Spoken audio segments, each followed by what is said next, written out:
So আজকে ক্লাসে প্রথমেই আমরা কিলিং বা ডেথ সংক্রান্ত যে ওয়ান ওয়ার্ডগুলো রয়েছে পরীক্ষাতে আসে সেগুলো আলোচনা করছি। প্রথমে হচ্ছে সেমেটারি। সেমেটারি মানে হচ্ছে কবরস্থান, অর্থাৎ যেখানে মৃতদেহগুলোকে কবর দেওয়া হয়, বেরি করা হয়। কবর দেওয়া ইংরেজি যে বেরি, BURY, বেরি মানে হচ্ছে কবর দেওয়া। সেই জায়গাটাকে বলছে গ্রেভিয়ার্ড, মানে কবরস্থান বা কবরখানা। এরপরে আসছে ক্রিমেশন। ক্রিমেশন হচ্ছে যখন মৃতদেহকে পোড়ানো হয়। মৃতদেহকে পোড়ানো হয় অর্থাৎ দাহ করা হয়। মৃতদেহকে পোড়ানো হয় বা দাহ করা হয় তখন তাকে বলে ক্রিমেশন। ক্রিমেটোরিয়াম হচ্ছে শ্মশান, অর্থাৎ যেখানে মৃতদেহকে কবর দেওয়া হয়, মানে সরি পোড়ানো হয়, তাকে বলছে ক্রিমেটোরিয়াম। স্যার 30 দাগেরটা বাদ চলে গেল। তাদের জায়গাটা খুব একটা পরীক্ষাতে আসে না ওই জন্য। আচ্ছা, যেগুলো পরীক্ষাতে আসে আমি সেগুলো বলছি। এখানে প্রচুর আছে, তো সব কটা না পড়লেও হবে। যেগুলো ইম্পর্ট্যান্ট বারবার পরীক্ষাতে দেখা যায় সেগুলো বলছি। ওবিচুয়ারি। ওবিচুয়ারিটা কথা অর্থ হচ্ছে, ধরো কেউ একজন মারা যাওয়ার পরে খবরের কাগজে একটা করে বিজ্ঞাপন দেওয়া হয়, মানে শোক মানে শোক বার্তা, যে এই ভদ্রলোক মারা গেছেন, বা ইনি এত সালে জন্মগ্রহণ করেছে, এত সালে মৃত্যু হয়েছে, তার ফ্যামিলির সবাই শোক সন্তপ্ত, বা তার কোম্পানির সবাই শোক সন্তপ্ত, এরকম করে একটা খবর দেওয়া হয়, ঠিক আছে, যেটা নিউজ পেপারে ছাপানো হয়। এইটাকে বলে অবিচুয়ারি। এলিজি। এলিজি মানে হচ্ছে একটা কবিতা, যে কবিতাটা কেউ মারা গেলে তার মৃত্যুতে ল্যামেন্টেশন করে লেখা হয়, অর্থাৎ শোক প্রকাশ করে, শোক জ্ঞাপন করে লেখা হয় কবিতাটা, তাকে বলে এলিজি। এপিটাফ। এপিটাফ হচ্ছে এমন কিছু শব্দ যেগুলো তুমি যখন মৃতদেহকে যে কবর দেওয়া হয়, যে গ্রেভ, সেই কবরের ওপরে যে পাথর থাকে সেই পাথরে তুমি লিখছো। দেখবে কবরের ওপরে পাথরে সেই ব্যক্তির সম্পর্কে লেখা থাকে, কার নাম, কবে জন্ম, কবে মৃত্যু, এটাকে বলে এপিটাফ, ঠিক আছে। এরপরে দুটো শব্দ আছে, মর্চুয়ারি এবং মর্গ। দুটো শব্দ একটু গুলিয়ে যায়, ভালো করে মনে রাখবে। মর্গ হচ্ছে যেখানে লোকজন মৃতদেহকে এনে রাখে ফর আইডেন্টিফিকেশন, তার বাড়ির লোকজন এসে শনাক্ত করবে যে সেটা তার মানে ফ্যামিলি মেম্বারের মৃতদেহ। এই যে আইডেন্টিফিকেশন, সেটার জন্য মর্গে রাখা হয়। এবার যখন মর্গ থেকে মৃতদেহটাকে নিয়ে যাওয়া হয় তাকে পোস্টমর্টেম করার জন্য, মানে তার মৃত্যুর কারণটা কি সেটা দেখার জন্য, সেটা মেডিকেল এক্সামিনেশনের জন্য, তখন সেই জায়গাটাকে বলে মর্চুয়ারি। তাহলে মর্গ হলো এমন একটা জায়গা যেখানে মৃতদেহগুলোকে রাখা হয় আইডেন্টিফিকেশনের জন্য, আর মর্চুয়ারি হচ্ছে এমন একটা জায়গা যেখানে মৃতদেহগুলোকে রাখা হয় পোস্টমর্টমের জন্য, মৃতদেহের মৃত্যুর কারণ কি সেটা মেডিকেল এক্সামিনেশনের জন্য। আচ্ছা, এরপরে আসছে ক্যাটাকম্ব। ক্যাটাকম্ব হচ্ছে রোমে মাটির তলায়, আন্ডারগ্রাউন্ডে কবরস্থান তৈরি করা হতো। আন্ডারগ্রাউন্ডে কবরস্থান, মানে বড় বড় বিল্ডিং এর মতো, তার মধ্যে প্রচুর কবর থাকতো মাটির তলায়, সেটাকে বলে ক্যাটাকম্ব, ঠিক আছে। মজেলিয়াম। মজেলিয়াম মানে হচ্ছে একটা বিশাল বড় বিল্ডিং তৈরি করা হয় যেখানে প্রচুর মৃতদেহকে রাখা হয়, প্রচুর কবর দেওয়া হয়, তাকে বলছে মজেলিয়াম। খুব বড় একটা বিল্ডিং, সেই বিল্ডিং এর মধ্যে প্রচুর মৃতদেহকে কবর দেওয়া হয়, তাকে বলছে মজেলিয়াম। এরপর আছে সিপালচার। সিপালচার হচ্ছে যখন মৃতদেহকে কবর দেওয়া হয় তার ওপরে দেখবে পাথর দিয়ে ছোট্ট করে একটা একটা কিছু, মানে একটা রুম মতো বা একটা মনুমেন্ট মতো ছোট্ট করে একটা অংশ স্থাপন করা হয়, সিপালচার, তাকে বলে সিপালচার। অর্থাৎ কবরের ওপরে যে পাথরটা স্থাপন করা হয় যার মধ্যে লেখা থাকে তাকে বলছে সিপালচার। এরপর হচ্ছে অসুয়ারি। অসুয়ারি হচ্ছে এমন একটা বক্স বা বিল্ডিং যেখানে মৃতদেহের যে হাড়, সেই হাড়গুলোকে রাখা হয়। অসুয়ারি হচ্ছে এমন একটা বক্স বা বিল্ডিং যেখানে মৃতদেহের হাড়গুলোকে রাখা হয়, তাকে বলছে অসুয়ারি। এরপরে যে শব্দগুলো আমরা পড়বো সেখানে সাইড থাকবে। সাইড, এই রুট ওয়ার্ডটা আছে। সাইড এই রুট ওয়ার্ডের অর্থ হচ্ছে কিলিং বা কাউকে মেরে ফেলা, সাইড। এবার যত শব্দের মধ্যে আমরা সাইড দেখব তার মানে বুঝবো সেই শব্দগুলো কোনো না কোনো মৃত্যু সম্পর্কিত। বলছে ফিলিসাইড। ফিলিসাইড মানে হচ্ছে যে কোনো বাচ্চাকে মেরে ফেলা, নিজের যে কোনো বাচ্চাকে মেরে ফেলা, সেটা ছেলে হোক মেয়ে হোক, বাচ্চাকে মেরে ফেলা, তাকে হচ্ছে ফিলিসাইড। এরপর আসছে ফোর্টিসাইড। দেখো ফিটাস, ফিটাসকে মেরে ফেলা। ফিটাস মানে ভ্রূণ হত্যা করা।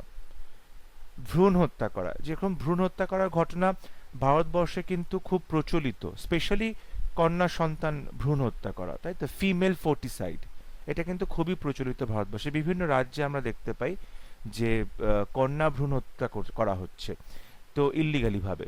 সো এটা হচ্ছে ফোর্টিসাইড, বা যে কোনো ফিটাস বা যে কোনো ভ্রূণকে হত্যা করা।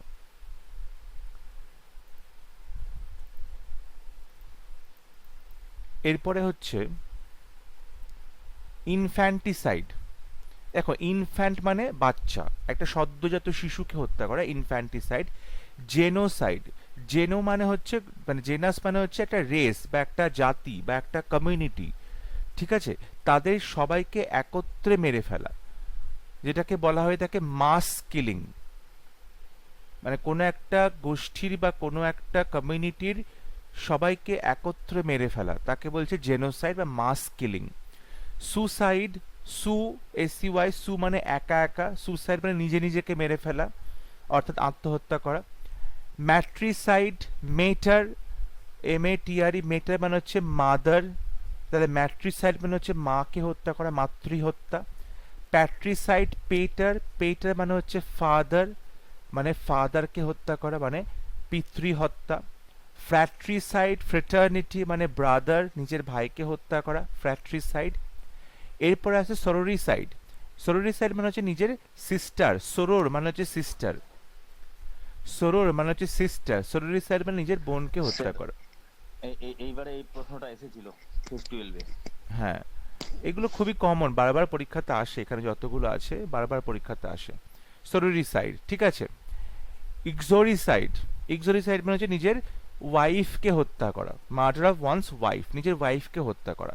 তাহলে ওয়াইফরাও চাইতে পারে হাজব্যান্ডকে খুন করতে, naturally. So killing of A husband তাকে বলছে ম্যারিটিসাইড, কিলিং অফ এ হাজব্যান্ড তাকে বলছে ম্যারিটিসাইড।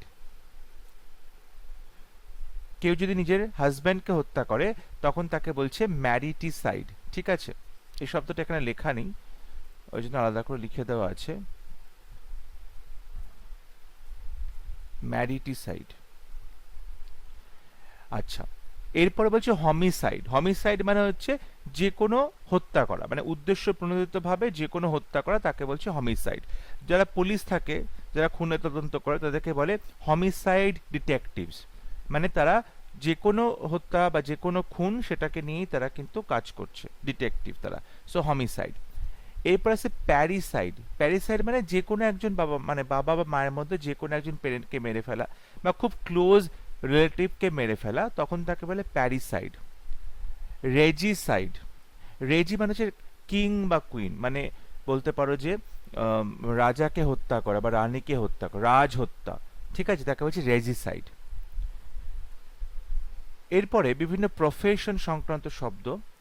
প্রথমে হচ্ছে অ্যানথ্রোপোলজিস্ট।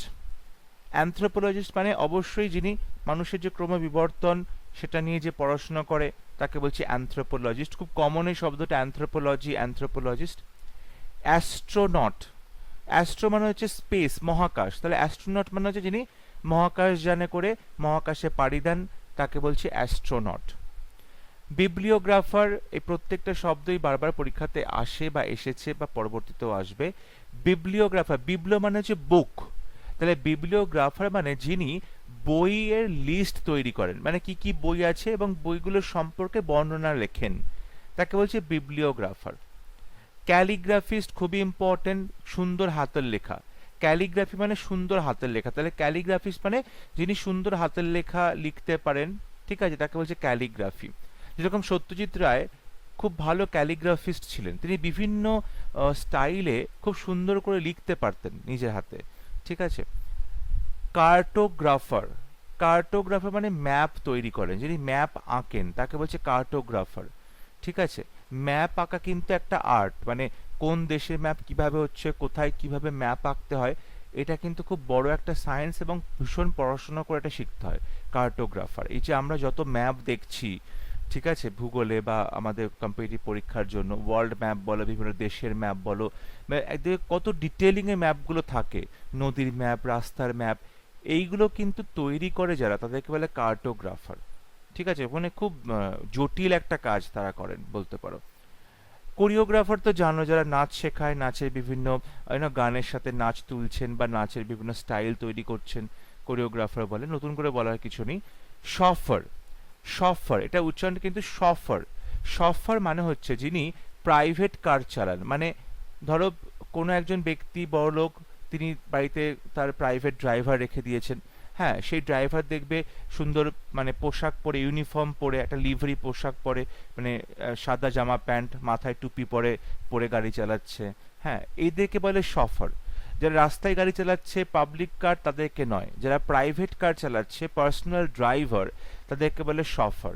শফার মানে এক কথায় বলতে গেলে বলবে পার্সোনাল ড্রাইভার। ঠিক আছে। কিউরেটর, যারা মিউজিয়ামের দেখাশোনা করে, মিউজিয়ামের চার্জে থাকে, মিউজিয়ামে তদারকি করেন, তাদেরকে বলে কিউরেটর। আচ্ছা, ফ্লোরিস্ট মানে ফ্লাওয়ার থেকে এসেছে, ফ্লাওয়ার মানে যারা ফুলের বিজনেস করছে, ফ্লোরিস্ট বলা হয়, ফুল নিয়ে কারবার। ওকে, পিলফারার, পিলফারার মানে যিনি ছিঁচকে চুরি করেন, পিলফারার মানে হচ্ছে ছিঁচকে চোর। ঠিক আছে। আচ্ছা, ইনভিজিলেটর, তোমরা জানো পরীক্ষা হলে যে সমস্ত টিচাররা পরীক্ষায় গার্ড দিচ্ছেন, ঘরে ইনভিজিলেট করছেন, তাদেরকে ইনভিজিলেটর বলা হয়। লেক্সিকোগ্রাফার, লেক্সিকো মানে হচ্ছে ডিকশনারি, তা লেক্সিকোগ্রাফার মানে যারা ডিকশনারি তৈরি করেন, ডিকশনারি কম্পাইল করেন, মানে সমস্ত শব্দগুলোকে কালেক্ট করে একটা ডিকশনারির আকারে প্রকাশিত করছে, তাদেরকে বলা হয় লেক্সিকোগ্রাফার।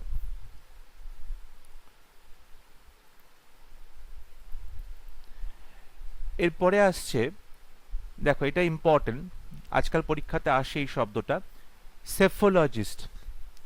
সেফোলজিস্ট মানে হচ্ছে এই যে ইলেকশন হয়ে গেল, ভোট হয়ে গেল সারা ভারতবর্ষে, এই ইলেকশনের প্যাটার্ন স্টাডি করা।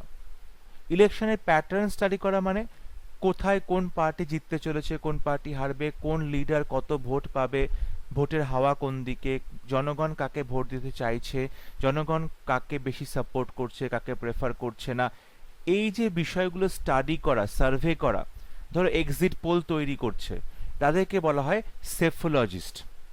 এক্সিট পোল মিলছে না সেটা আলাদা কথা, কিন্তু তাদেরকে বলা হয় সেফোলজিস্ট, মানে যারা এই ভোটিং বা ইলেকশনের প্যাটার্ন সম্পর্কে পড়াশোনা করে, স্টাডি করে, ঠিক আছে, সার্ভে করে, তাদেরকে বলা হয় সেফোলজিস্ট। স্কাল্পচার তো জানো, স্থপতি, যারা পাথর খোদাই করে করে বিভিন্ন মূর্তি তৈরি করে, স্কাল্পচার বলে। আশারার, আশারার মানে যিনি ওই তেজারতি কারবার করেন, তেজারতি কারবার মানে লোককে চড়া সুদে টাকা ধার দেন, তাদেরকে বলে আশারার। আসছে মিডওয়াইফ, মিডওয়াইফ মানে হচ্ছে ধাইমা। ধাইমা মানে আগেকার যুগে যখন মহিলাদেরকে হসপিটালে অ্যাডমিট করা হতো না বাচ্চা হওয়ার সময়, ডেলিভারি হওয়ার সময়, তখন একজন বয়স্ক মহিলা থাকতেন, এজেড মহিলা, যিনি ট্রেন্ড, মানে তিনি ট্রেন্ড নার্স বাচ্চা ডেলিভারিতে, তাকে ডাকা হতো, তিনি বাড়িতে এসে ডেলিভারিটা করতেন। এই যে বয়স্ক মহিলা, তাকে বলা হয় ধাইমা।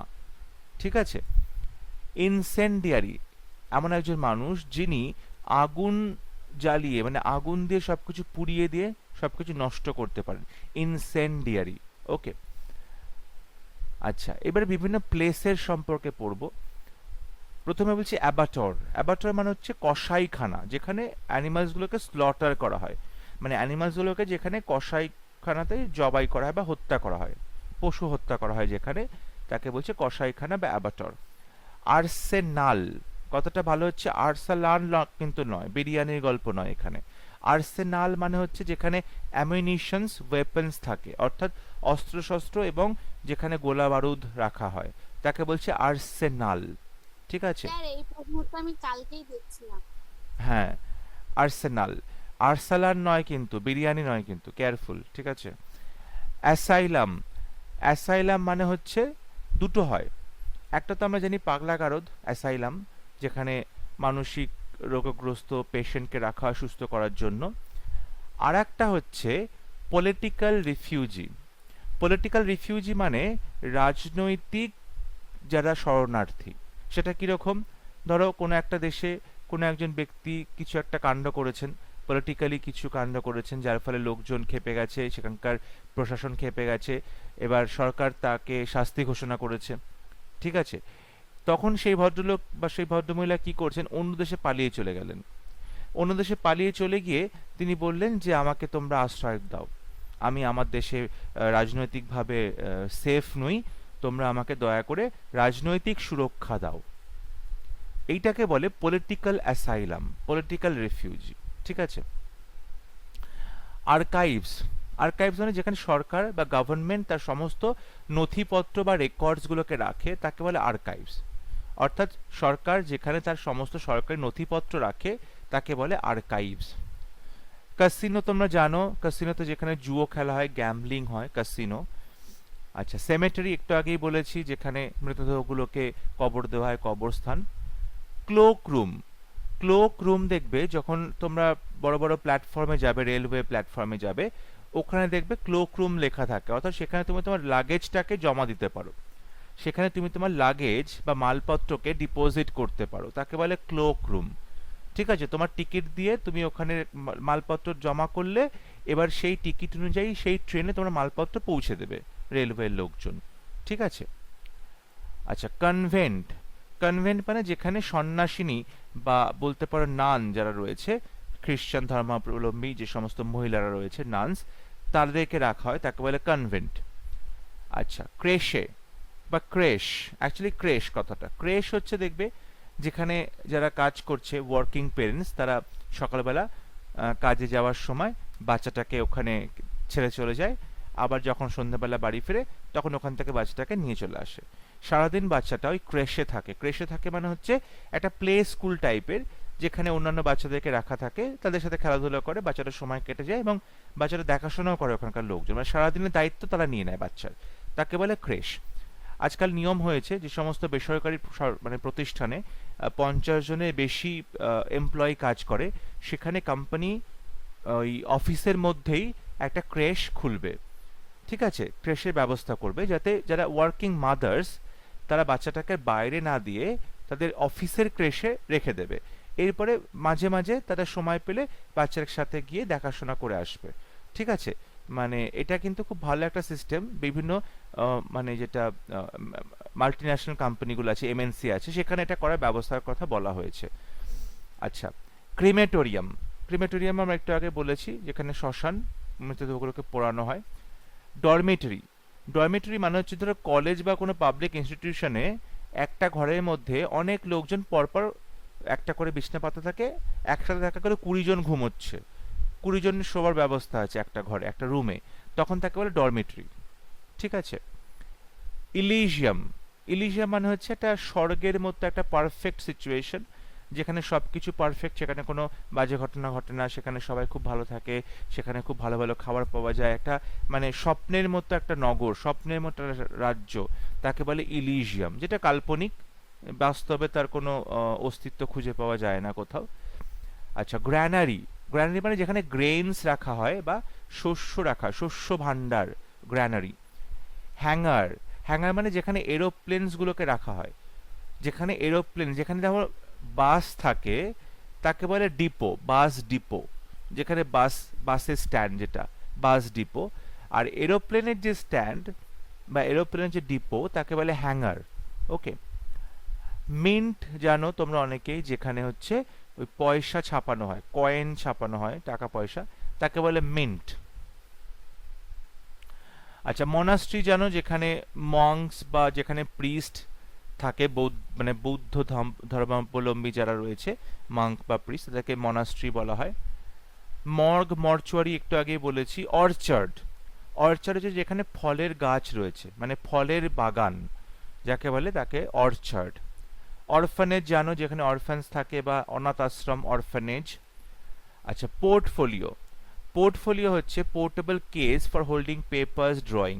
পোর্টফোলিও মানে হচ্ছে ধরো তোমার যে বিভিন্ন সার্টিফিকেট বা ডকুমেন্ট রাখার একটা যে ফাইল রয়েছে, যেখানে খুব সুন্দর কম্পার্টমেন্ট অনুযায়ী তুমি তোমার ফাইলগুলোকে সাজিয়ে রেখেছো। ঠিক আছে, তোমার স্কুল সার্টিফিকেট, কলেজ সার্টিফিকেট, তোমার অন্য কোনো এক্সট্রা কারিকুলার অ্যাক্টিভিটি সার্টিফিকেট আছে কিনা, তোমার কোনো ড্রয়িং আছে কিনা, হ্যাঁ, সেগুলোকে যে রেখে দেওয়া হয় সুন্দর করে গুছিয়ে গুছিয়ে, সেই ফাইলটাকে বলে পোর্টফোলিও। ধরো তুমি অ্যাক্টিং করবে, সিনেমাতে অ্যাক্টিং করতে চাইছো, সো তোমাকে বলা হবে একটা পোর্টফোলিও বানাও। তার মানে তুমি একটা ভালো ফটোগ্রাফারের কাছে যাবে, গিয়ে তুমি সেখানে ফটো তুলবে, তুমি তোমার বিভিন্ন পোজে, বিভিন্ন পোশাকে সুন্দর সুন্দর ছবি তুলে সেগুলোকে সুন্দর করে একটা ফাইলে সাজিয়ে তুমি এবার বিভিন্ন যে প্রোডাকশন হাউসগুলো আছে সিনেমা, তাদের কাছে যাবে, গিয়ে গিয়ে তোমার পোর্টফোলিও দিয়ে আসবে। এটাকে বলা হচ্ছে পোর্টফোলিও। তেমনি তোমার বিভিন্ন কাজের যে ডকুমেন্টস থাকে এগুলোকে বলে পোর্টফোলিও। ঠিক আছে? আচ্ছা। স্যার পোর্টফোলিও তো হুম। যেখানে স্টুডেন্টদের নথিপত্র টিচাররা সংগ্রহ করে রাখে। সেটাও পোর্টফোলিও হয়। তারপর তুমি তোমার যে কাজের নিজের জায়গায় রাখছো সেটাকেও পোর্টফোলিও বলে। তারপর তুমি যেটা বললাম, ধরো মডেলিং করবে, তুমি সুন্দর করে ছবি ইউনো ছবি তুললে ফটোগ্রাফারকে দিয়ে, তারপর তুমি একটা সুন্দর অ্যালবাম তৈরি করলে, ওটাকেও পোর্টফোলিও বলে। বোঝা গেছে? পোর্টফোলিও মানে এই রকম জিনিসগুলোকে যেখানে কোনো ব্যক্তি তার নিজের কাজের জিনিসগুলোকে রেখে দিতে পারে। সেটা স্কুল টিচার হতে পারে, স্টুডেন্টের সমস্ত সার্টিফিকেট, স্টুডেন্টের সমস্ত ড্রয়িং, কবে কি কাজ করছে তার নথিপত্র রাখে। আবার তুমি নিজের পোর্টফোলিও নিজে রাখতে পারো। বুঝতে পেরেছো? স্কালেরি, স্কালেরি হচ্ছে আমরা তো যেখানে খাই সেখানেই মানে বাসনপত্র ধুই, সেখানেই পরিষ্কার করি। বাট নিয়মটা হচ্ছে তুমি যেখানে রান্না করছো, কিচেন, আমাদের তো কিচেনেই মেনলি হয়ে থাকে, বেসিনেই সব মানে ওখানে থালা বাসন ধোয়া হয়। বাট মেন মানে আসল যে সিস্টেমটা সেটা হচ্ছে কিচেনের পাশে একটা ছোট ঘর মতো করা হয়, যেখানে তুমি তোমার খাবার বাসনপত্রগুলোকে ধোবে। এটাকে বলে স্কালারি। ঠিক আছে? স্কালারি হচ্ছে যেখানে তুমি তোমার বাসনপত্র, থালা বাসন, প্লেট, ডিশ, পট, কুকিং ইউটেন্সিলস সেগুলোকে ধোবে, তাকে বলে স্কালারি। আচ্ছা, শীদ, শীদ বা স্ক্যাবার্ড।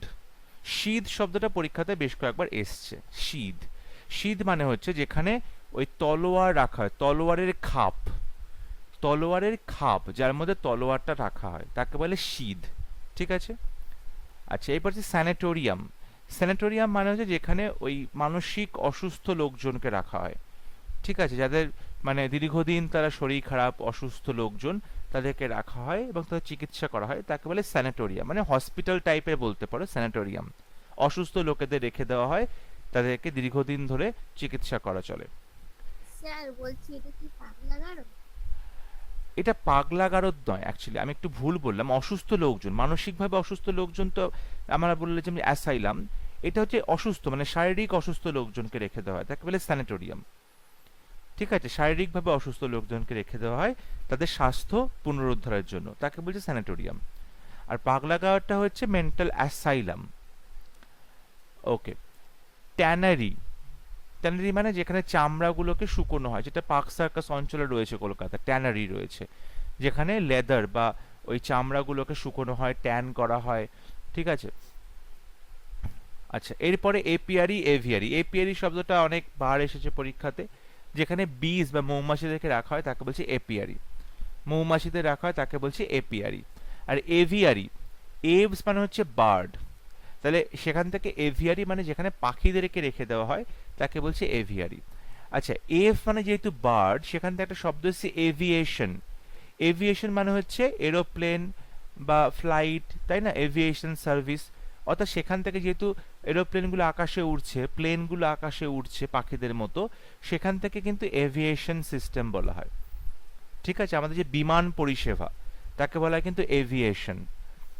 আচ্ছা, অ্যাকোয়ারিয়াম তোমরা জানো, বাড়িতে যেখানে মাছ রাখা হয়, অ্যাকোয়ারিয়াম। আচ্ছা, বুড়ো, বুড়ো মানে হচ্ছে মাটির তলায় যেখানে পশু থাকে, মানে যেখানে ওই ধরো বলতে পারো যে খরগোশ মাটির তলায় থাকছে বা অন্যান্য প্রাণীরা মাটির তলায় গর্ত করে বসবাস করে, তাকে বলছে বুড়ো। আচ্ছা, এরপরে স্যার, হ্যাঁ, স্যার আপনি বলেন ওই এরোপ্লেন যেখানে রাখা হয় হ্যাঙ্গার। সারিবদ্ধভাবে সেটাকে বলছে হ্যাঙ্গার। হ্যাঁ, আর যেখানে রকেট যেখানে সাজিয়ে সারিবদ্ধভাবে থাকে সেটাকে কি বলে? রকেট। রকেটস রাখা হয় যেখানে, আমাকে দেখে বলতে হবে, এরকম কোনো শব্দ আছে আলাদা করে? আমাকে দেখে বলতে হবে গো। ঠিক আছে? আচ্ছা, দেখো, যেখানে, দেখে বলছি আমি, যেখানে বি হাইভস মানে একটা মৌমাছি। কথা বলবো? হ্যাঁ, বলো। স্যার রকেট, রকেট তো আমার যেটা মনে হচ্ছে রকেট ওই ড্রোন টোন ওখানে রাখা হয় না, তখন ওটা তো এক ধরনের অস্ত্র টাইপের। রকেট অস্ত্র টাইপের নয়, যেখানে তুমি অ্যামিউনিশন বা ওয়েপন্স রয়েছে, সেটা কিন্তু রকেটস হবে না, বুঝতে পারছো? রকেটস মানে দেখো এখানে যেটা বলছে স্পেস ক্রাফট, মানে স্পেস ক্রাফট বলছে। স্পেস ক্রাফট মানে বুঝতে পারছো, মহাকাশ যান সেখানে রাখা হয়, এটা কিন্তু আলাদা জিনিস। রকেটস রাখা হয় কিন্তু আলাদা করে কিছু বলছে না। রকেট যেখানে লঞ্চ করা হয় সেটা তো আলাদা, আমরা তো জানি। এখানে যে রকেট লঞ্চ করা হয় আমাদের যে বিভিন্ন সাইটগুলো রয়েছে আমাদের ভারতবর্ষে, ঠিক আছে, যেরকম বিক্রম সারাভাই স্পেস সেন্টার আছে বা কিছু, রকেট রাখার জায়গা কিন্তু আমি বলতে পারছি না সেরকম আছে কিনা, বুঝেছো? স্পেস ক্রাফট হতে পারে যেখানে রাখে, but Cosmo drone, but rocket রাখার জায়গা আমার জানা নেই, ঠিক আছে? রকেট যেখান থেকে লঞ্চ করে সেটা হতে পারে লঞ্চ প্যাড বা কিছু, কিন্তু রকেট রেখে দেওয়া হয় তেমন কোনো জায়গা কিন্তু শব্দ নেই আলাদা করে। ড্রোন, ড্রোন যেখানে রাখা হয়। ড্রোন তো তোমার সেই ছোট ছোট মেশিনগুলো যেটা আকাশে উঠছে ছোট ছোট, সেই ড্রোনের রাখার জায়গারও কিন্তু সেরকম কিছু নেই ড্রোন রাখার জায়গা, কারণ ড্রোনটা অনেক সময় কিন্তু পার্সোনাল। এখন তো ড্রোন হাতিয়ারে উঠেছে, এবং হ্যাঁ, সেটা স্পেস ক্রাফট বলতে পারো কোনো কিছু, বাট তুমি যদি ড্রোনটাকে ওয়েপেন ধরবে তাহলে হতে পারে একটা কিছু, বাট আই ডোন্ট থিঙ্ক আলাদা করে কোনো শব্দ আছে, আমার জানা নেই আলাদা করে কোনো শব্দ, ঠিক আছে? ড্রোন বা রকেট রাখার আলাদা করে জায়গাটাকে কি বলে সেটা আমার জানা নেই। আই ডোন্ট থিঙ্ক সেরকম কোনো শব্দ আছেও, নতুন করে তৈরি হয়েছে তো এইটা, আলাদা কোনো শব্দ নেই। আচ্ছা, তোমরাও দেখো শব্দ যদি পাও তাহলে আমাকে জানাবে, আর আমি পেলেও আমি জানিয়ে দেবো ক্লাসে। এরপর হচ্ছে হাইভ, মানে যেখানে মৌমাছি রাখা হয়, মানে মৌমাছি মানে বি হাইভ মানে মৌচাক যেটাকে বলে। আচ্ছা, হাচ, হাচ মানে যে এখানে র্যাবিটস গুলোকে রাখা হয়, মানে ওই যে কাঠের বাক্স করা হয় না খরগোশদের জন্য, তাকে বলে হাচ। কেনেল মানে হচ্ছে ডগ হাউস, কেনেল মানে যেখানে কুকুরকে রাখা হয়, কেনেল। লেয়ার বা ডেন, লেয়ার বা ডেন মানে হচ্ছে যেখানে ওই হিংস্র প্রাণীগুলোকে থাকে, মানে ধরো সিংহ থাকে বা বাঘ থাকে, বাঘের গুহা, সিংহের গুহা। মেনাজেরি, মেনাজেরি মানে হচ্ছে যেখানে অ্যানিমালস থাকে, মানে যেটাকে জু বলতে পারো, চিড়িয়াখানা। স্টেবল মানে যেখানে হর্স থাকে, মানে যেখানে তোমার ঘোড়া থাকে, আস্তাবল, তাকে বলছে স্টেবল। স্টাই মানে হচ্ছে যেখানে শুয়োর থাকে, পিগস, তাকে বলছে স্টাই। আচ্ছা, এরপরে দেখো আমরা বিভিন্ন ম্যারেজ বা বিবাহ সংক্রান্ত যে শব্দগুলো সেগুলো আলোচনা করব। আচ্ছা, এই যে গ্যামো, গ্যামোস, এই রুট এর অর্থ হচ্ছে ম্যারেজ, ঠিক আছে? গ্যামোস শব্দটা যেখানে যেখানে থাকবে শব্দের মধ্যে, এই রুট শব্দটা আমরা বুঝবো সেটা ম্যারেজ সংক্রান্ত কোনো কথা বলা হচ্ছে। বলছি অ্যাডাল্ট্রি, দেখো অ্যাডাল্ট্রি 498 কদিন আগেই কিন্তু বৈধতা পেয়েছে। 498 মানে হচ্ছে পরকীয়া যাকে বলছে, মানে বিবাহ বহির্ভূত সম্পর্ক, এক্সট্রা ম্যারিটাল অ্যাফেয়ার, বিবাহ বহির্ভূত সম্পর্ক, তাকে বলছে অ্যাডাল্ট্রি। অ্যালিমানি জানো, ডিভোর্সের সময় ওয়াইফ যে টাকাটা পায়, মানে খরপোশের টাকা, তাকে বলছে অ্যালিমানি। এরপরে আসছে বাইগ্যামি, বাইগ্যামি মানে হচ্ছে এই যে গ্যামি বললাম বিবাহ, বাই মানে দুটো, মানে একই সাথে দুটো ওয়াইফ আছে বা দুটো হাজবেন্ড আছে, কোনো ব্যক্তি, সেটা ছেলে হোক তার দুটো বউ আছে একই সাথে, মহিলা তার দুটো স্বামী আছে একই সাথে, তখন তাকে বলে বাইগ্যামি। সেলিব্যাসি, সেলিব্যাসি মানে যে বিয়ে না করে থাকা অবস্থা, অর্থাৎ যখন কেউ কুমারত্ব বা কুমারিত্ব পালন করছে, বিয়ে করে নেই, সেই যে সিচুয়েশনটা, বিয়ে না করা অবস্থা, তাকে বলছে সেলিব্যাসি। এরপর আছে কনকিউবিনেজ, কনকিউবিনেজ মানে হচ্ছে লিভ ইন রিলেশনশিপে থাকা, মানে বিয়ে বিয়ে না করে একটা সম্পর্কে থাকা, লিভ ইন রিলেশনশিপে থাকা, তখন তাকে বলছে কনকিউবিনেজ। এরপর আসছে মিজোগ্যামিস্ট, এই যে মিজেন, মিজেন মানে হচ্ছে হেট করা, ঘৃণা করা, আর গ্যামি মানে হচ্ছে বিয়ে, তাহলে বিয়েকে যে হেট করে, মানে বিয়েকে একদমই পছন্দ করে না, বিয়ে ব্যাপারটাকে, তাকে বলে মিজোগ্যামিস্ট, ঠিক আছে? আচ্ছা, এরপর আছে মোনোগ্যামি, মনো মানে হচ্ছে সিঙ্গেল, মনো মানে হচ্ছে একা, তাহলে মনোগামী মানে হচ্ছে একই সঙ্গে একজনকেই বিয়ে করেছে, মানে একজনকেই বিয়ে করেছে অ্যাট এ টাইম, তাকে বলছে মনোগামী। এরপর হচ্ছে পলিগ্যামি। পলি মানে কি? অনেকগুলো। তাহলে গ্যামি মানে বিয়ে, তাহলে পলিগ্যামি মানে হচ্ছে বহু বিবাহ। বহু বিবাহ আমাদের সমাজে পুরুষ করে, তাই জন্য বহু বিবাহ মানে যখন কোনো পুরুষ একই সঙ্গে অনেকগুলো মহিলাকে বিয়ে করছে, তার অনেকগুলো ওয়াইফ আছে একই সঙ্গে, তখন তাকে বলে পলিগ্যামি। ধরো কোনো একজন ব্যক্তি প্রথমে একটি বিয়ে করলো, তারপর তার ওয়াইফ মারা গেল বা ডিভোর্স হয়ে গেল, তারপর সে একটা বিয়ে করলো, তারপরে সেই ওয়াইফও তাকে ডিভোর্স দিয়ে চলে গেল, তারপর সে একটা বিয়ে করলো, এইটাকে কিন্তু পলিগ্যামি বলবে না।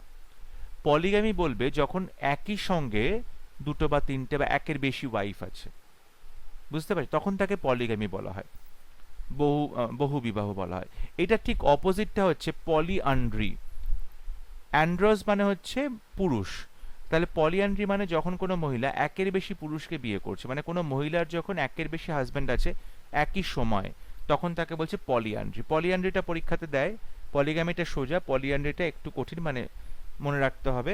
পলিগ্যামির ঠিক উল্টো, ওখানে হচ্ছে বহু বিবাহ, মানে অনেকগুলো ওয়াইফ থাকে, পলিআন্ড্রিতে অনেকগুলো হাজবেন্ড থাকে।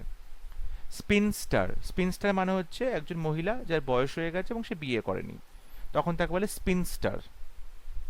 আমরা যেটা ছেলেদের ক্ষেত্রে বলতে পারি ব্যাচেলর, মানে অবিবাহিত পুরুষকে ব্যাচেলর বলা হয়, তেমনি অবিবাহিত মহিলাকে স্পিনস্টার বলা হয়। আচ্ছা, এরপরে আসছে ফোবিয়া।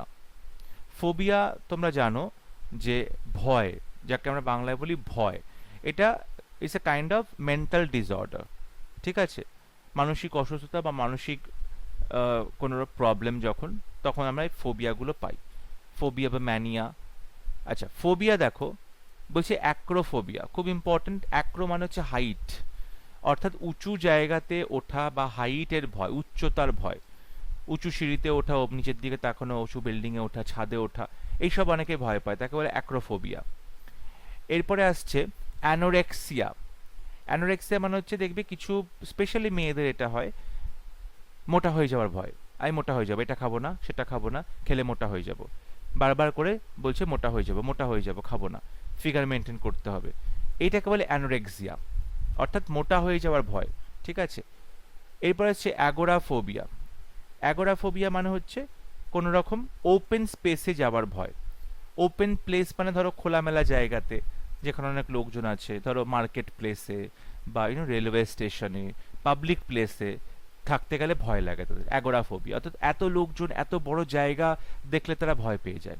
ঠিক আছে, অ্যান্ড্রোফোবিয়া, আমি একটু আগে বললাম অ্যান্ড্রো মানে হচ্ছে পুরুষ, তাহলে অ্যান্ড্রোফোবিয়া মানে হচ্ছে পুরুষ দেখলে ভয় পায়, মানে পুরুষ দেখলে, মানে ছেলে দেখলে ভয় পায়, তাকে বলে অ্যান্ড্রোফোবিয়া। আচ্ছা, বিপ্লোফোবিয়া, আমি একটু আগে বলেছিলাম বিপ্লো মানে হচ্ছে বুক, বিপ্লোগ্রাফার ছিল, তাহলে বিপ্লোফোবিয়া মানে বইকে ভয় পায়। ঠিক আছে, ফিয়ার অফ বুকস, বই দেখলে ভয় পায়, তাকে বলছে বিপ্লোফোবিয়া। আচ্ছা, এরপরে আছে সাইনোফোবিয়া। সাইনো মানে কুকুর, সাইনোফোবিয়া মানে কুকুর দেখলে ভয় হয়। ঠিক আছে, ফিয়ার অফ ডগস, সাইনোফোবিয়া, এটা অনেকেরই আছে যে কুকুর দেখে ভয় পায়, সাইনোফোবিয়া। ক্লস্ট্রোফোবিয়া, আমি একটু আগে বললাম অ্যাগোরাফোবিয়া। অ্যাগোরাফোবিয়া মানে হচ্ছে ওপেন স্পেসের ভয়। ঠিক আছে, আর স্যার, বলো। স্যার বলছি ভয়টা কিরকম, মানে আমরাও তো কুকুর দেখে ভয় পাই, মানে তাড়িয়ে দিয়ে এরকম না কি, সেগুলো কুকুর দেখলেই পালাবে, মানে কি হয়, ভয়টা কিরকম? কুকুর দেখলে ভয়, যেটা আমি আমার ক্ষেত্রে বলতে পারি, আমারও সাইনোফোবিয়া ছিল, যেটা এখন ধরো 90% কেটে গেছে। সেটা হচ্ছে কুকুর দেখলে ভয় মানে কুকুর যখন আমার পাশে ঘুরছে আমার ভয় লাগছে না, আমি কুকুর রাস্তাঘাটে তো দেখছি, কোনো ভয় নেই, কিন্তু যখন সেই কুকুরটা আমার কাছে এগিয়ে আসছে বা আমার গায়ে, মানে আমাকে চাটতে চেষ্টা করছে বা আমার কাছে চলে আসছে, আমার পায়ে গন্ধ শুকছে, গায়ে গন্ধ শুকছে, তখন প্রচন্ড ভয়।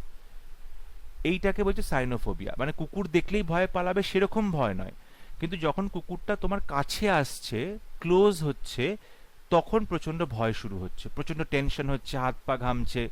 ঠিক আছে, এইটাকে বলে সাইনোফোবিয়া। কুকুর কামড়ে দেবে বলে ভয় নয়, ওই যে কুকুর চাটবে, কুকুর তো শুঁকবে তোমাকে, তোমার গায়ে উঠবে কুকুরগুলো, এই যে ভয়টা, তখন মানে প্রচন্ড হাত পা কাঁপতে শুরু করছে, বুকের মধ্যে ধড়পড় করতে শুরু করছে, প্যালপিটেশন হচ্ছে, খুব টেনশন হচ্ছে, বুঝতে পারছো, এইটাকে বলছে সাইনো, মানে আমার ক্ষেত্রে সেটা হতো, ঠিক আছে, আমি এটা আমার এক্সপিরিয়েন্স বলতে পারি, বাট অন্যদের কি হয় সেটা, কারণ এটা সাবজেক্টিভ খুবই, যে কোনো ফোবিয়া খুবই সাবজেক্টিভ। ঠিক আছে, অন্যদের কি হয় সেটা বলতে পারবো না। অনেকে হয়তো দূর থেকে কুকুর দেখলেও ভয় পায়, মানে হতে পারে সেটা, রাস্তাঘাটে কুকুর দেখলে হয়তো সে ভয় পায়, সেটাও হতে পারে। বাট আমার ক্ষেত্রে কি, একই রুমে কুকুর থাকলে আমি থাকতে পারবো, কিন্তু যদি কুকুরটা আমার থেকে দূরে থাকে, মানে ওর মতো রয়েছে, আমি আমার মতো রয়েছে, আমাকে বিরক্ত করছে না, আমার গায়ের কাছে আসছে না, ওকে।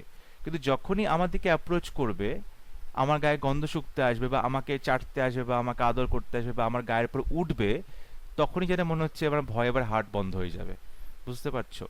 ঠিক আছে, এইটা আমার ক্ষেত্রে মনে হয় সাইনোফোবিয়া। অনেকের ক্ষেত্রে অনেক রকম হতে পারে ভয়ের ধরনটা। ক্লস্ট্রোফোবিয়া, ক্লস্ট্রোফোবিয়া ঠিক অ্যাগোরাফোবিয়ার উল্টো, আবদ্ধ জায়গাতে থাকার ভয়।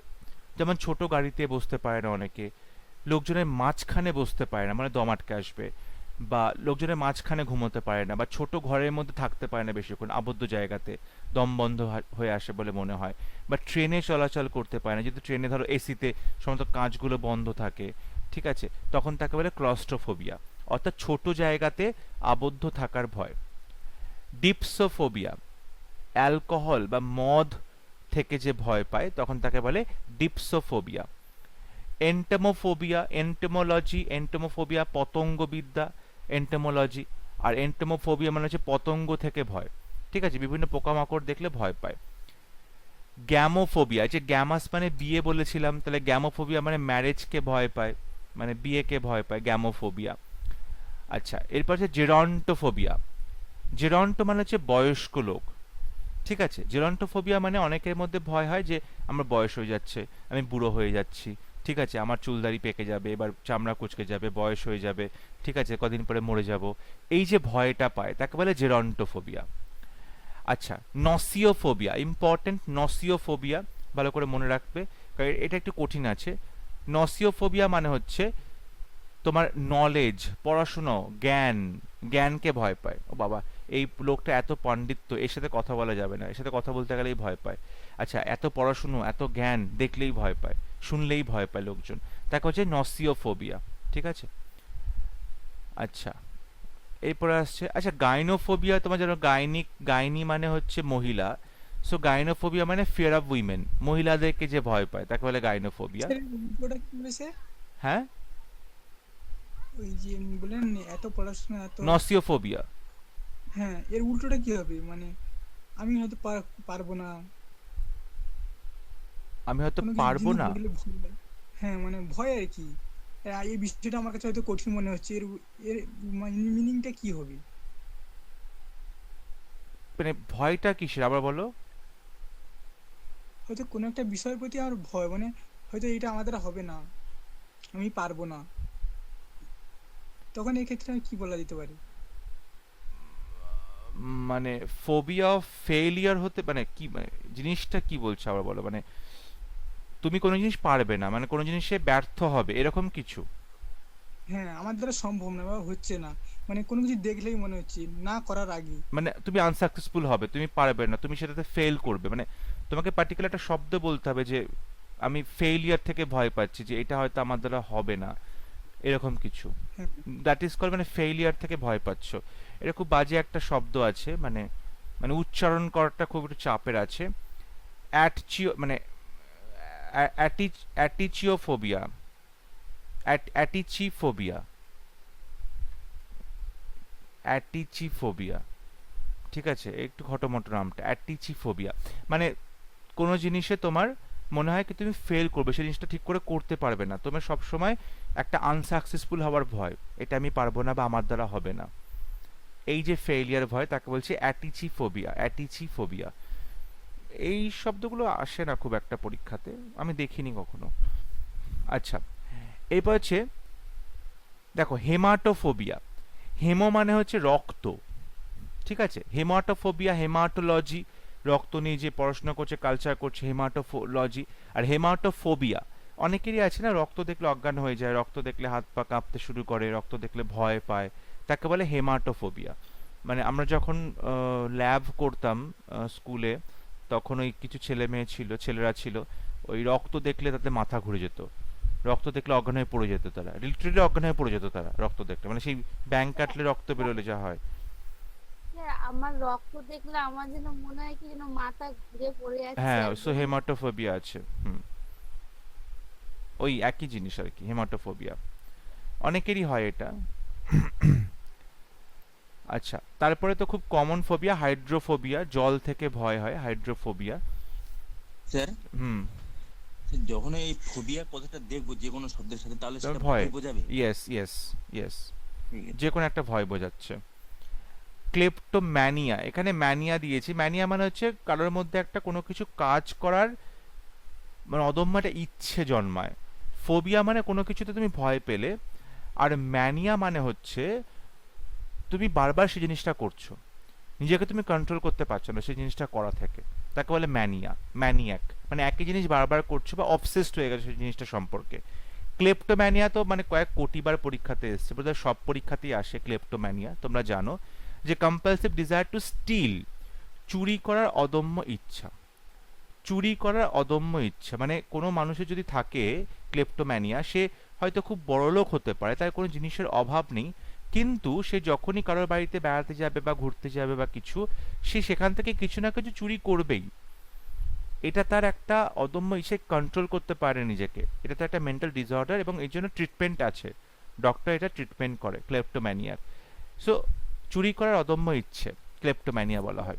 কি মানে মানে বাজে অভ্যেসের মধ্যে অবশ্যই বাজে অভ্যেস, অবশ্যই বাজে অভ্যেস, চুরি করাটা নিশ্চয়ই ভালো অভ্যেস নয়, বাজে অভ্যেস। না ম্যানিয়া, না আমি হুম, বলছি যে ম্যানিয়া মানে যে আপনি বললেন যে নিজেকে কন্ট্রোল না ইয়েস, করা মানে ম্যানিয়া মানে কিন্তু যে কোনো একটা বাজে দিকে তোমার বারবার অ্যাটেনশনটা যাচ্ছে, বারবার তোমার সেটা করতে ইচ্ছে করছে, অবসেসিভ। না অনেক টাইম যে অনেকে লিখতে খুব ভালো লাগে এবার যাই হোক কি লেখা আটকাতে পারে না বা পড়া থেকে নিজেকে দূরে রাখতে পারে না বা ছবি আঁকা থেকে এইগুলো হ্যাঁ, আমরা সেগুলোকে হয়তো ম্যানিয়াই বলবো, কারণ তুমি যখনই এক্সেসিভ কোনো কিছু করবে দ্যাট ইজ নট গুড। তুমি যখনই এক্সেসিভ কিছু করবে তখনই কিন্তু সেটা ভালো নয়। মানে ম্যানিয়া মানেই অ্যাবনর্মালি তোমার কিছু চেঞ্জেস হচ্ছে, ম্যানিয়া মানেই তোমার মুড হতে পারে, তোমার ইমোশন হতে পারে, তোমার কাজকর্ম হতে পারে, তোমার এনার্জি লেভেল হতে পারে, সেটা কিন্তু এক্সেসিভ হয়ে যাচ্ছে, যেটা অ্যাবনর্মাল, তখনই তাকে ম্যানিয়া বলা হয়, যেটা কন্ট্রোলের বাইরে চলে যাচ্ছে। এখন ধরো কেউ পড়তে ভালোবাসে, সারাদিন পড়ছে পড়ছে পড়ছে, খাওয়া দাওয়া ভুলে গেছে, মানুষের সাথে কথাবার্তা করা ভুলে গেছে, সোশ্যাল লাইফ সে ভুলে গেছে, আর এখন পড়ে যাচ্ছে, ওইটা কিন্তু তার একটা মানে অ্যাবনর্মালিটিতে পৌঁছে গেছে, দ্যাট ইজ নট হেলথি। তাকে ফিজিক্যাল এক্সারসাইজ করতে হবে, লোকজনের সাথে কথাবার্তা বলতে হবে, সোশ্যাল ইন্টারাকশন করতে হবে, প্রকৃতি দেখতে হবে, বাইরের দিকে তাকাতে হবে, বাইরে ঘুরতে যেতে হবে, সব কিছুই তাকে করতে হবে, কিন্তু সে সব কিছু বন্ধ করে দিয়ে শুধু পড়েই যাচ্ছে। এটা কিন্তু একটা এক্সেসিভ পর্যায়ে যখন চলে যায় তখনই সেটা অ্যাবনর্মালিটিতে পরিণত হয়, তখন কিন্তু সেটা ম্যানিয়া হবে, দ্যাট ইজ নট গুড। বুঝতে পেরেছো? স্যার একটা কোশ্চেন ছিল যে যারা অতিরিক্ত পড়ে বা অতিরিক্ত জানে বা অনেক ভালো সব সাবজেক্টে সে খুব ভালো তারা দেখেছি কম কথা বলে আর তারা বেশিরভাগ একটু অ্যাবনর্মাল টাইপের হয় কেন স্যার এটা অ্যাবনর্মাল টাইপের হয় মানে, দেখো তারা কি হয়, তাদের মাথার মধ্যে সারাক্ষণ কিছু না কিছু চলতে থাকে, ইম্পর্টেন্ট কিছু বা কোনো থিওরি বা পড়াশুনো কোনো কিছু, তার ফলে কি হয়, তারা ওই জগতেই থাকে। মানে তুমি ধরো, আমরা আমরা কি করছি, আমরা ফোন দেখছি, সোশ্যাল মিডিয়া দেখছি, বন্ধুদের সাথে কথা বলছি, চ্যাট করছি, কোথাও ঘুরতে যাচ্ছি, ঘুরতে যাওয়ার প্ল্যান করছি, খেতে যাবো রেস্টুরেন্টে প্ল্যান করছি, আমাদের মাথার মধ্যে এইসব চলছে, মানে অনেক কিছু আমাদের মাথার মধ্যে একসাথে চলছে এবং আমরা অনেক কিছুতে এনগেজড আছি। আমরা আমাদের কাজ করছি, বাট কাজ করার সঙ্গে সঙ্গে আমরা প্ল্যান করছি, আচ্ছা এই উইকেন্ডে চল একটা মুভি দেখে আসি, কাল কি দেখে আসি, বা এই এই উইকেন্ডে চলো আমরা একটা মানে খাবার খেতে যাই, বা আমরা দুদিনের ট্যুর একটা দীঘা থেকে ঘুরে আসি, বা সুন্দরবন থেকে ঘুরে আসি। আমাদের একটা দিকে কিন্তু আমাদের ফোকাস নয়, আমাদের ফোকাসটা বিভিন্ন দিকে ছড়িয়ে আছে। সো আমাদের ব্রেন সেরকমভাবে ফাংশন করছে। কিন্তু যে সমস্ত মানুষের কথা তুমি বলছো তারা লাইফে এতটাই ফোকাসড কোনো পার্টিকুলার একটা জিনিস সম্পর্কে, তারা শুধু সেইটা নিয়ে চিন্তাভাবনা করছে। এবার তুমি যদি তাকে অন্য কোনো কথা বলো, তার মাথা কিন্তু রেজিস্টার করছে না সেই জিনিসটা। ধরো একজন সায়েন্টিস্ট, তিনি একটা আবিষ্কার করতে চলেছেন, তিনি সেটা নিয়ে সারাক্ষণ ভাবছে, এবার তার ওয়াইফ যদি তাকে এসে বলে শোনো এই মুদিখানা মানে জিনিসগুলো নিয়ে আসতে হবে, বা বাচ্চাটাকে নিয়ে স্কুলে যেতে হবে, বা এই রান্না করেছি খেয়ে বলতে হবে কেমন হয়েছে, বা চলো মুভি দেখে আসি, এই জিনিসগুলোতে সে কিন্তু ফোকাস করতে পারবে না। তখনই আমাদের মনে হবে সে অ্যাবনর্মাল, বা তার এই স্বাভাবিক কাজগুলো সে করছে না, বা অ্যাটেনশন দিচ্ছে না, বা তাকে জোর করে করতে বলে সে বিরক্ত হচ্ছে, আমাদেরকে এড়িয়ে চলছে, নিজেকে গুটিয়ে নিচ্ছে। তখনই আমাদের সেগুলো মনে হয়, কারণ তারা অন্য কিছুতে ফোকাসড, এবং তাদের ফোকাসটা এতটাই বেশি থাকে সেই জিনিসে যে অন্য জিনিসগুলো তাদের কাছে খুব একটা ম্যাটার করে, তারা কানেক্ট করতে পারে না অন্যদের সাথে, অন্য জিনিসগুলোর সাথে। ঠিক আছে, আমার সেটাই মনে হয়। দে আর নট অ্যাবনর্মাল, তারা তাদের কাজে খুব ফোকাসড। ঠিক আছে, যেমন দেখবো অনেক লেখক। বেশিরভাগ দেখছি এখন, বেশিরভাগ মুভিগুলোতে দেখছি সেটা যারা বিশাল বিশাল সায়েন্টিস্ট হচ্ছে তাদেরকে সাইকো বলে দেখাচ্ছে, আমি এটা বুঝতে না পারছি না, না সাইকো এটা is different, psycho is different. Scientist যারা নিজেদের কাজে বিজি তারা আলাদা প্রাণী, but psycho is different. Psycho হচ্ছে আলাদা জিনিস। সাইকো হচ্ছে তার মাথার কিছু মেন্টাল ডিসঅর্ডার থাকবে, যেখান থেকে সে কিছু ভায়োলেন্ট কাজকর্ম করে, যেখান থেকে সে অন্যের ক্ষতি করে, যেখান থেকে সে নিজের ক্ষতি করে। ঠিক আছে, সেটা আলাদা জিনিস, psycho. Anyway, that's another topic. আচ্ছা, এরপরে আসে দেখো, এটা খুব ইম্পর্টেন্ট, উচ্চারণটা একটু খটোমটো। Maieusiophobia, fear of childbirth. Maieusiophobia, fear of childbirth, অর্থাৎ স্পেশালি মেয়েদের, তাদের ভয় হয় যে বাচ্চার জন্ম দিতে গেলে হয়তো আমি মারা যাব, বা বাচ্চাটা তো মারা যেতে পারে। এটা কিন্তু খুব স্বাভাবিক একটা ভয়। মহিলারা যখন প্রেগনেন্ট হয়, তারা যত তাদের ডেলিভারির ডেট এগিয়ে আসে, তত তাদের মনের মধ্যে এই ভয়টা বাসা বাঁধে। এবং অনেক মহিলা আছে এই ভয়ের জন্য বাচ্চা নিতেও চান না, কনসিভ করতে চান না। কারণ বাচ্চা জন্ম দিতে গেলে যে যন্ত্রণাটা বা যে লেবার পেনটা হয়, অনেক ক্ষেত্রে তো কিছু না কিছু মিসহ্যাপ হয়, অনেক ক্ষেত্রে হয়, মা মারা যায় বা বাচ্চাটা, অনেক ক্ষেত্রে এরকম দুর্ঘটনা ঘটে। সো তারা কি করে, খুব ভয় পায় বাচ্চা ডেলিভারি করতে গেলে।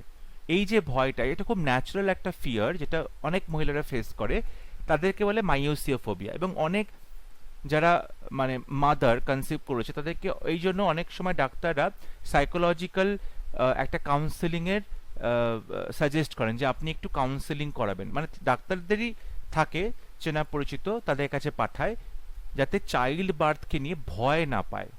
ঠিক আছে, কারণ এটা খুবই স্বাভাবিক একটা প্রক্রিয়া, কিন্তু এটা করতে গেলে তো যে কষ্টটা পেতে হয় বা যে যন্ত্রণার মধ্যে দিয়ে যেতে হয়, তাতে তো অনেক মিসহ্যাপ ঘটে, সেখান থেকে ভয় পায়, হুইচ ইজ ভেরি ন্যাচারাল এই ভয় পাওয়াটা। স্যার আচ্ছা, এই ভয়টা যদি বাড়ে তাহলে কি মৃত্যু হতে পারে? না, ভয় থেকে মৃত্যু হয় না। এখন ভয় থেকে মৃত্যু হতে পারে যে তার দেখা গেল যে খুব বেশি স্ট্রেস হয়ে গেছে, তার হার্ট নিতে পারছে না, সেক্ষেত্রে একটা দুর্ঘটনা ঘটতে পারে, স্ট্রোক হতে পারে বা কিছু হতে পারে। বাট ইউজুয়ালি ডাক্তার যদি বুঝতে পারে পেশেন্টের এরকম একটা প্রবলেম আছে, সঙ্গে সঙ্গে তারা কাউন্সেলিং করায়, সেই মাকে কাউন্সেলিং করায়। খুব একটা অসুবিধা হয় না, কাউন্সেলিং করলে এগুলো ঠিক হয়ে যায়।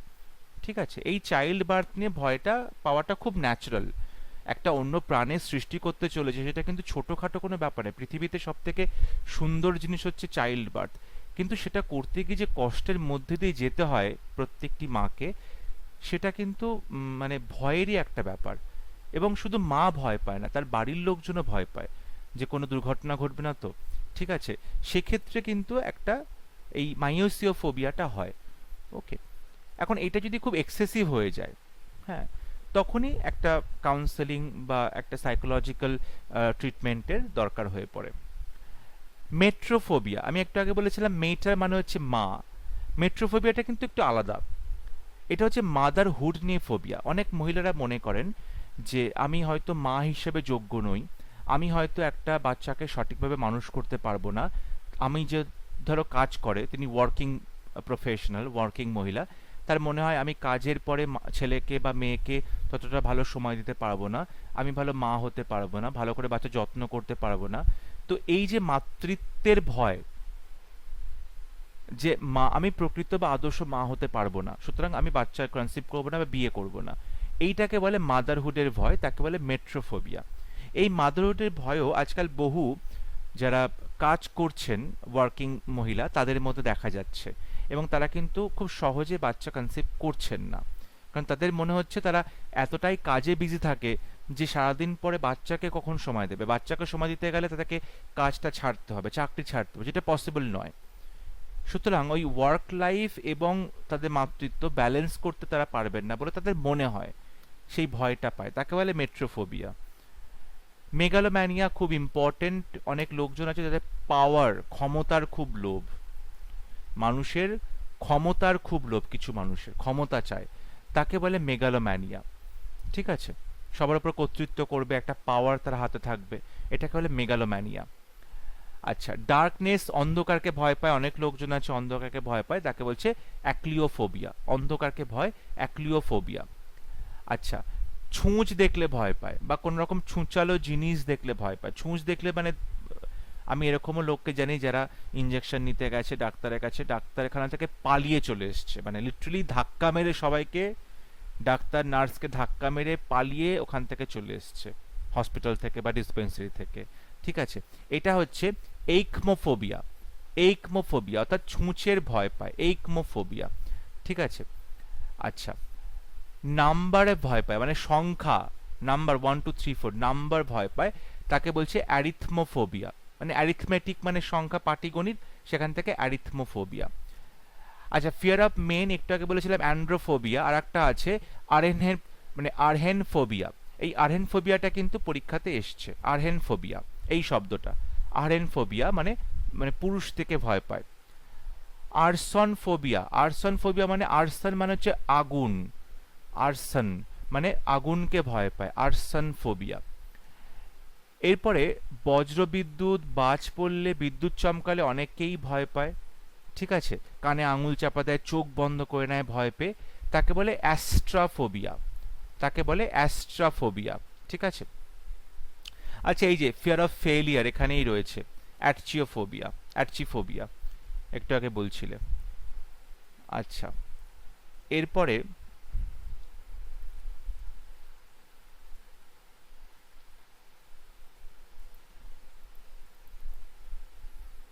ফোবিয়া হচ্ছে, আমরা একটু আগে বলছিলাম নসিওফোবিয়া, নলেজের ভয়। এপিস্টেমোফোবিয়া, এপিস্টেম মানে হচ্ছে নলেজ, এপিস্টেম মানে হচ্ছে নলেজ, সেখান থেকে এপিস্টেমোফোবিয়া। ঠিক আছে, নলেজের ফোবিয়া, ওই একই শব্দ। আচ্ছা, এরপর বলো। স্যার বলছি, মানে আমি অনেক জায়গায় দেখেছি অনেকে আছে ভয় পায়, মানে কোথাও গেলে, মানে কিরকম ভয়, কোথাও গেলে ভয় পায়, হাতের আঙুলগুলোকে মানে ওই দু হাতে নিয়ে মশলায়, তারপরে খেতে গেলে ভয় পায়, কোথাও কার সাথে কথা বলতে ভয় পায়, পড়তে গেলেও ভয় পায়। এই ভয়টাকে কি বলে স্যার? এই রে, এখানে তো 10খানা ভয় একসাথে বললে, মানে এক্স্যাক্টলি তুমি কি বলতে চাইলে? এক্স্যাক্টলি যখন কিছু কিছু মানুষ দেখেছি না, মানে ওকে যাই করতে দেওয়া হয় সব কাজেই ভয়, মানে খাওয়া থেকে শুরু করে কারোর সাথে কথা বলা, কিছু ট্রাই করতে দেওয়া, বা গান করা হোক, কবিতা লেখা হোক, যাই করুক, কোথাও যাওয়া হোক, কারোর সাথে কথা বলা হোক, সব কিছুতেই সে ভয় পায়। আচ্ছা, উম, সব কিছুতেই ভয় পায় মানে কোনো নতুন কিছু করতে গেলে ভয় পায়? নতুন কিছুতে ভয় পায়, কারোর সাথে কথা বলতে যাওয়া হলেও ভয় পায়, মানে ফ্যামিলির সাথে কথা বলতে গেলেও হয়তো ওই মাথা নিচু করে, মানে এরকম দেখেছি আমি, তাই বলছি সব কাজে ভয় পায়।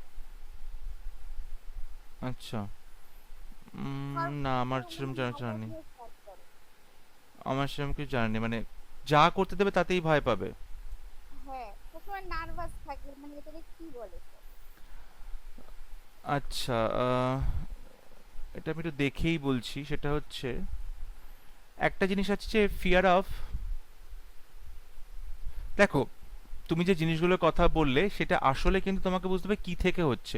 তাদের মনে হতে পারে আমি কোনো কাজই ঠিকঠাক করতে পারি না, আমার কনফিডেন্স নেই, খুব ক্লামজি হয়ে যায় তারা, খুব অকওয়ার্ড হয়ে যায় যে কোনো কাজই, তাদের মনে হয় আমি ইমপারফেক্টলি করছি। মানে এটা হতে পারে ফিয়ার অফ ইমপারফেকশন, যে আমি কোনো কাজ সঠিকভাবে করতে পারি না, এবং তার ফলে তার লো কনফিডেন্সে ভোগে। মানে কথা বলতে গেলেও মনে হয় আমি ঠিক করে কথাটা গুছিয়ে বলতে পারবো না, কোনো কাজ করতে দিলে মনে হয় আমি ঠিক করে গুছিয়ে সেটা করতে পারবো না। এইটাকে বলছে, সিনিয়রদের সাথেও কথা বলতে পারে না, মানে তার বয়সী ছেলে মেয়ে হয়তো একটু বড় ক্লাসে পড়ে, তারা তাদেরকে ধমকেও ভয় পেয়ে যাচ্ছে, মানে কেউ এসে ওকে ভয় দেখিয়ে যাচ্ছে, মানে আছে আমার চেনা জানা, সেটাই বলছি। না, আমি এটা বলতে পারবো না, এটা খুব একটা আমার মানে একটা হতে ফিয়ার অফ ইমপারফেকশন, যেটা এখানে বলছি সেটা হচ্ছে অ্যাটেলোফোবিয়া। ঠিক আছে, যে সে কোনো কাজ করতে গেলে মনে হয় ঠিকঠাক করতে পারবে না এবং সেটা কাজ করতে চায় না, মানে যেটা হচ্ছে কথা বলতে পারা, কথাটাও মনে হয় তার ঠিক করে গুছিয়ে বলতে পারবে না, সে কথা বলছি না, বা কারোর সাথে ইন্টারাকশন করা, বা কাউকে কিছু বলা, বা কাউকে কারোর জন্য কিছু করতে যাওয়া, নিজের জন্য কিছু করতে যাওয়া, মানে এই কাজটা গুছিয়ে করে উঠতে পারবো না। ঠিক আছে, ওটা ফিয়ার অফ ইমপারফেকশন, সেটা যেটা অ্যাটেলোফোবিয়া। বাট এই সমস্ত শব্দ খুব একটা পরীক্ষাতে দেয় না, এত জটিল করার দরকার নেই, বুঝলে? যেগুলো আছে এখানে প্রচুর আছে, অত না পড়লেও চলবে, যেগুলো বেছে বেছে পড়াচ্ছি সেগুলো পড়ে নাও, ব্যাস এটাতেই হবে। আচ্ছা, আচ্ছা, পিডোফোব। আপনি হুম আসবে না জানি, কিন্তু আমি জিজ্ঞেস করছি, আমি হুম চেনা হুম জানা এরকম আছে, সেটাই কি বলে ঠিক আছে, চাচ্ছি। মানুষের মানে কয়েক কোটি ফোবিয়া আছে। ঠিক আছে, পিডোফোবিয়া, পিডো মানে হচ্ছে বাচ্চা, পিডোফোবিয়া মানে হচ্ছে ফিয়ার অফ চিলড্রেন, বাচ্চাদেরকে ভয় পায়, পিডোফোবিয়া বাচ্চাদেরকে ভয় পায়, যে বাবা ঠিক আছে বাচ্চাদের দরকার নেই, দূর থেকে বাচ্চা ভালো, নিজের বাচ্চা দরকার নেই, বা বাচ্চা মানুষ করতে আমি পারছি না, বা বাচ্চার দায়িত্ব দিলে আমি নিতে পারবো না, এরকম বাচ্চাকে ভয় পায়, তাকে বলে পিডোফোবিয়া। আচ্ছা, একটু আগে বলেছিলাম আর্সেনোফোবিয়া মানে হচ্ছে আগুনকে ভয়, আর একটা হচ্ছে পাইরোফোবিয়া, পাইরো মানে হচ্ছে আগুন, পাইরোফোবিয়া মানে হচ্ছে আগুনকে ভয় পাওয়া। ঠিক আছে, আচ্ছা এইবার এটা দেখো, খুব ইম্পর্টেন্ট বাট খুব জঘন্য একটা উচ্চারণ, ট্রিস্কাইডেকাফোবিয়া, মানে হচ্ছে নাম্বার 13, মানে বলে না আনলাকি 13, 13কে ভয় পায়, আনলাকি 13, তাকে বলছে ট্রিস্কাইডেকাফোবিয়া। ট্রিস্কাইডেকাফোবিয়া মানে হচ্ছে দেখো, ট্রিস, ট্রিস মানে হচ্ছে 3, আর ডেকা মানে হচ্ছে 10, তাহলে টোটাল হয়ে গেল 13, অর্থাৎ ট্রিস্কাইডেকাফোবিয়া মানে 13কে ভয় পায়। সংখ্যাটা আমি কিন্তু ভেঙে বলে দিলাম, ট্রিস মানে হচ্ছে 3, আর ডেকা মানে হচ্ছে 10, 3 আর 10-এ কত, 13 হয়, তার মানে 13 সংখ্যাটাকে ভয় পায়। অনেকেরই মনে হয় 13 সংখ্যাটা আনলাকি 13, এই কুসংস্কারটা অনেকেরই আছে, তো তাকে বুঝে ট্রিস্কাইডেকাফোবিয়া হয়েছে, এটা পরীক্ষাতে কিন্তু আসে। জেনোফোবিয়া খুব ইম্পর্টেন্ট, জেনোফোবিয়া হচ্ছে যখন তুমি কোনো ফরেনারকে দেখে ভয় পাচ্ছ, বিদেশি কাউকে দেখে ভয় পাওয়া, জেনোফোবিয়া, বিদেশি কাউকে দেখে ভয় পাওয়া, অপরিচিত লোককে ভয় পাওয়া, তাকে বলা হয় জেনোফোবিয়া। আচ্ছা, মানে আমরা দেখলাম কুকুরকে দেখে ভয় পাওয়া সাইনোফোবিয়া, বিড়ালকে দেখে ভয় পাওয়া সেটা হচ্ছে ফেলিনোফোবিয়া। ফেলাইন মানে হচ্ছে ক্যাট, ক্যাটের অ্যাডজেক্টিভ ফর্ম হচ্ছে ফেলাইন, তাহলে ফেলিনোফোবিয়া মানে হচ্ছে বিড়ালকে দেখে ভয় পাওয়া। ঠিক আছে, স্পাইডারকে দেখে ভয় পাওয়া পরীক্ষাতে বারবার আসে, অ্যারাকনোফোবিয়া, অ্যারাকনোফোবিয়া, স্পাইডারকে দেখে ভয় পাওয়া অ্যারাকনোফোবিয়া। মাছকে ভয় পাওয়া ইকথাইওফোবিয়া, মাছকে দেখে ভয় পাওয়া ইকথাইওফোবিয়া।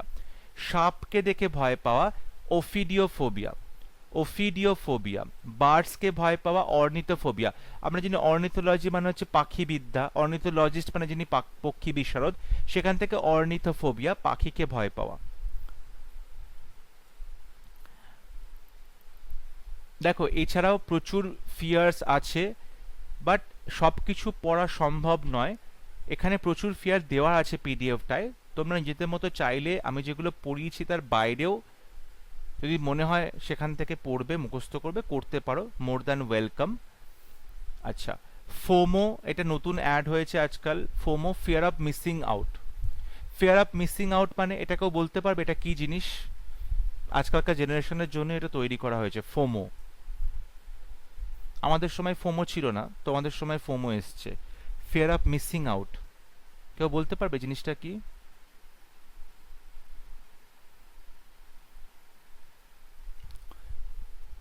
কেউ বলতে পারবে ফিয়ার অফ মিসিং আউটটা কি?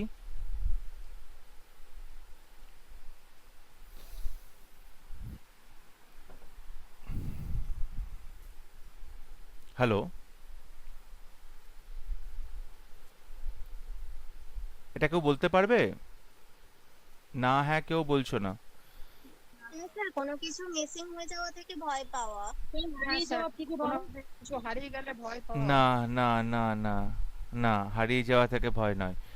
দেখো, তোমার ধরো পরীক্ষা চলছে, ঠিক আছে, তোমার পরীক্ষা আছে, তো তুমি বাড়িতে বসে পড়াশোনা করছো, কিন্তু তুমি দেখলে তোমার কিছু বন্ধু যারা প্রচণ্ডভাবে পড়াশোনায় ভালো, তারা তোমাকে বাদ দিয়েই কোনো সিনেমা দেখতে চলে গেছে, বা মানে রেস্টুরেন্টে খেতে চলে গেছে, বা কারোর বাড়িতে বসে আড্ডা দিচ্ছে। কিন্তু তুমি সেটা করতে পারছো না, কারণ তোমার পরীক্ষা যে সামনে, তোমাকে পড়তে হবে, তুমি তোমার বাড়ি থেকে অ্যালাউ করবে না। তো তোমার মনে হচ্ছে তুমি ওরা যে মজাটা করলো, আনন্দটা করলো, সিনেমাটা দেখলো একসাথে, এটা তুমি মিস করে গেলে। এইটাকে বলে ফিয়ার অফ মিসিং আউট। তোমার মনে হচ্ছে তোমাকে বাদ দিয়েই অন্যরা অনেক আনন্দ করলো, অনেক বেশি মজা করলো, লাইফটাকে এনজয় করছে, তুমি সেটা করতে পারছো না। এইটাকে বলে fear of missing out, FOMO হওয়া। বন্ধুরা কোথাও ঘুরতে গেছে, আড্ডা দিচ্ছে, তুমি সেটা করতে পারছো না। তোমার মনে হচ্ছে তোমাকে বাদ দিয়েই ওরা অনেক আনন্দ করে ফেললো, তুমি সেটা মিস করছো, তুমি সেটা মিস করে গেলে। এই যে ভয়টা, আমাকে বাদ দিয়ে আনন্দ করে নেবে না তো, আমাকে মানে জানাবে না তো, বা আমাকে, আমি যেতে পারবো তো, পার্টিসিপেট করতে পারবো তো, ওদের সাথে থাকতে পারবো তো, এইটাকে বলে ফিয়ার অফ মিসিং আউট। কোনো আনন্দ করা থেকে বাদ চলে যাচ্ছ তুমি, যেখানে অন্যরা আনন্দ করছে তুমি করতে পারছো না। বোঝা গেল? এটাকে বলে fear of missing out. Sir এখানে তো দুঃখ হওয়া উচিত, এখানে ভয়টা কোথা থেকে আসে? ভয় যে আমাকে বাদ দিয়ে যদি ওরা আনন্দ করে নেয়, আমাকে যদি না বলে, ঠিক আছে, বা আমি যদি কোনো, ধরো ঘুরতে যাচ্ছে লোকজন, তুমি ফেসবুকে ছবি দেখছো, ইনস্টাগ্রামে ছবি দেখছো, এই জায়গায় ঘুরতে গেল, ওই জায়গায় ঘুরতে গেল, কত আনন্দ করছে, তোমার যদি মনে হয় যদি আমি কখনো কাশ্মীর যেতে না পারি, যদি আমি কখনো এখানে ঘুরতে যেতে না পারি, যদি আমি এটা দেখতে না পারি, এই যে ভয়গুলো হওয়া, মিস হয়ে যাবার ভয়, তাকে বলছি ফিয়ার অফ মিসিং আউট। ঠিক আছে? তো দুঃখ হওয়া উচিত স্যার যে আমি না, যেতে তোমার পারবো না। আগে থেকে ভয় হচ্ছে যে যদি আমি না যেতে পারি তাহলে কি হবে, যদি বন্ধুরা আমাকে না বলে, আমাকে বাদ দিয়ে আনন্দ করে নেয়। ঠিক আছে, সো আমি কোনো কিছু থেকে বঞ্চিত হতে চাই না। সবসময় মনের মধ্যে ভয় হবে যে আমাকে বাদ দিয়ে এরা আনন্দ করছে না তো, আমাকে বঞ্চিত করছে না তো, এই যে ভয়টা, তাকে বলছি ফিয়ার অফ মিসিং আউট। অনেক সময় থাকে গ্রুপ থেকে আমরা কাউকে একজনকে বাদ দিয়ে দিই, ঠিক আছে, কারণ সে কিছু আমার কাজ করছে, আমার কথা বলেছে, বা সে খুব কিপটে, সে কখনো কন্ট্রিবিউট করে না টাকা পয়সা, তাকে বাদ দিয়ে আমরা আনন্দ করছি বা রেস্টুরেন্টে যাচ্ছি, অনেক সময় সেটা আমরা করে থাকি। তো এবার ধরো যাকে বাদ দিয়ে দিলাম, সে যখন জানতে পারবে তখন তার খারাপ লাগবে, পরবর্তীকালে তার সেই ভয়টা কাজ করবে, ওরা হয়তো এবারেও আমাকে বাদ দিয়ে চলে গেছে, হয়তো আমাকে এবারেও না জানিয়ে চলে গেছে। সো বারবার ফোন করে জিজ্ঞেস করে, কিরে কোথায় আছিস, কি করছিস, কিরে কোথায় আছিস, কি করছিস, সবাইকে ফোন করে করে জিজ্ঞেস করবে। তো দেখতে চাইবে যে তারা ওকে বাদ দিয়ে অন্যরা আনন্দ করছে কিনা কোথাও গিয়ে।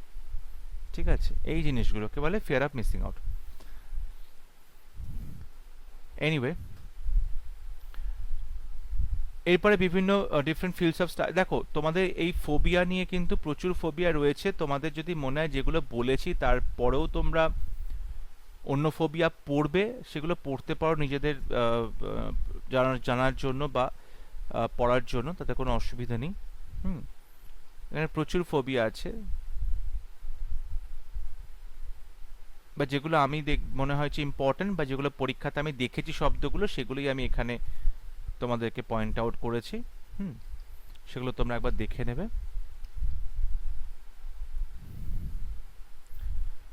চলো, আজকে এই পর্যন্ত থাকলো ক্লাসে। আমরা ফোবিয়া পর্যন্ত পড়লে, এরপর ডিফারেন্ট ফিল্ডস অফ স্টাডি রয়েছে, স্পেশালিস্ট রয়েছে, প্রচুর আছে, তারপরে আমাদের কিছু কোয়েশ্চেন আনসার আছে। ওকে, এগুলো তোমরা বাড়িতে পড়বে, এগুলো কিন্তু একদিনে তৈরি হবে না, যে পরীক্ষার আগের দিন পড়তে বসলাম আর তৈরি হয়ে গেল। এগুলো কিন্তু তোমাদেরকে রোজ কিছু কিছু করে পড়তে হবে, তাহলেই তৈরি হবে। বুঝতে পারলে? সুতরাং এগুলো তোমরা ভালো করে দেখো। সামনে তোমাদের বোধহয় পিএসসি পরীক্ষাগুলো আছে, তাই তো, অক্টোবরে? এখানে যারা আছে তারা পিএসসি দিচ্ছ? হ্যাঁ স্যার, আমি দেবো। আচ্ছা, ঠিক আছে। হ্যাঁ স্যার, আমিও দেবো। হুম হুম হুম, সো তৈরি করো এগুলো। ওকে, চলো, থ্যাংক ইউ সবাইকে, হ্যাভ এ নাইস ডে।